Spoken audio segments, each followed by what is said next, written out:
immune person. When I was first diagnosed with ulcerative colitis, I thought it would go away. I understood that it was an autoimmune disease, which meant that my body doesn't understand the difference between me and a flu. I understood that when I got a flu, my body was going to react harder and harsher, not turn off. Those white blood cells of mine, they are fighter soldiers. They will fight to the death. They will fight to the death of me. So I understood that. When I first got it in 1999, I was in my first year of law school. When I was in the hospital, finally, I kept going back and forth to the hospital actually, but I was in not triage, but the next step where they put you in that room with many people and curtains. I waited up to 7 hours in there with an IV in my arm and a book reading because I was so nervous I'd fall behind in law school. Eventually, I asked for the IV out. This happened multiple times. So I didn't know I was really supposed to take care of my health because no doctor was coming. But I was bleeding a lot. I was cramping and sweaty and clammy and rolling over in pain. And it didn't seem to matter what I ate. I was still having the same results. Cramping, bleeding in the bathroom. If you don't know what ulcerative colitis is, it's an irritable bowel disease. It's a disease, your intestine is broken. So I called my mom, who is 3.5 hours away from the hospital. She huffs at me and says, "We were just there 2 weeks ago. Why didn't you tell us then?" Then I feel bad, but I wasn't having those symptoms then. And then she says, "You don't want us to come all the way there, do you? I mean, I have to take off time from work. And my stepfather would have to take off time from his job. And that would mean my brother, who's in high school, has to miss high school." I didn't think it had to be all that. I thought maybe my mom could just come. But the way she phrased it, "You don't want us to come, do you?" I was like, I guess not, but I'm in the hospital. If you're in the hospital and you're having that much trouble, you really need to come home to Long Island where there are real doctors who can take real care of you. Enough with this law school mishigas.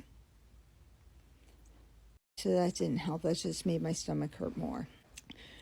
One night, I had a really bad night, and my boyfriend at the time took me to the hospital. It was the first time I had somebody with me. He waited with me until I was admitted.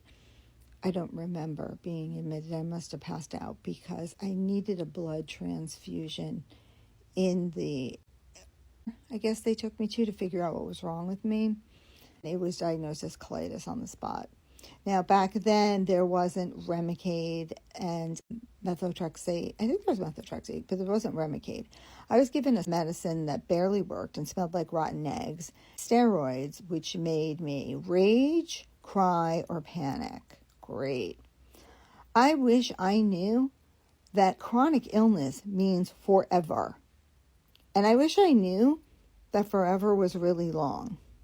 And I wish I was better at taking care of my health, eating the right things, stopping smoking, stopping drinking. I was in law school. I was hanging out, having a good old time for myself with my friends. My mother basically rejected me, so I was raising myself. And the thing about ulcerative colitis is it comes and goes. It's not a constant thing.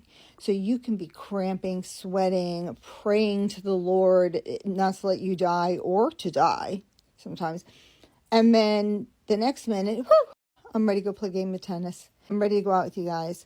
That's how it goes. It's that severe and then it goes away. So I wish I knew those patterns because I didn't know anything about the patterns, but the patterns made me think that maybe it would just all go away. And I thought that for a long time. I wish I was better with communicating it to people because I was embarrassed since it was bowel disease. And I dated someone who was good about it, and I married him. But later on, when I had my good periods in time, he would tell me, "You're not sick, you're fine," even though he knew I oscillated. When I was really bleeding, he got it. And I had no energy. He was just nasty. I wish I had picked a partner who wasn't just rescuing me, but someone who understood what was going on with me. And that forever is a long time, not just for marriage, but for having a bodily issue. And it's not like diabetes where you've got your pump helping all the time. I don't have help all the time with this. Eventually, I had to have my large intestine totally removed and I had a bag put in, which I hated. I was totally embarrassed. And I had children, 2-year-old and a 4-year-old to watch. It was the most grueling surgery to climb back from. Then, after that, 3 months later, I was lucky enough to get a reversal where they take your small intestine, pull it down, and connect it to your rectum. Let's see how that works. It hurts a lot. They call it taco butt. And there are all kinds of nurses to help you through the ostomy. It was just a very grueling period. So now I'm normal, except I'm still in the bathroom 6 times a night and not sleeping a full night because I'm a very rare case. Ulcerative colitis comes with spondyloarthropathy. That's the pain in your SI joints that Luigi has. And I've had so many ablations just to burn the nerve, but the bone's carving out by itself. And I've got it in my fingers, and I have silicone knuckles in there.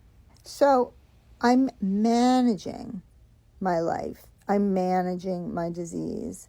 And I wish somebody told me that if you get one chronic illness, you're very susceptible to getting more. I wish somebody told me, this is how you should eat. This is what you should avoid, because I wasn't told that. I wish somebody told me how to be a chronically ill person.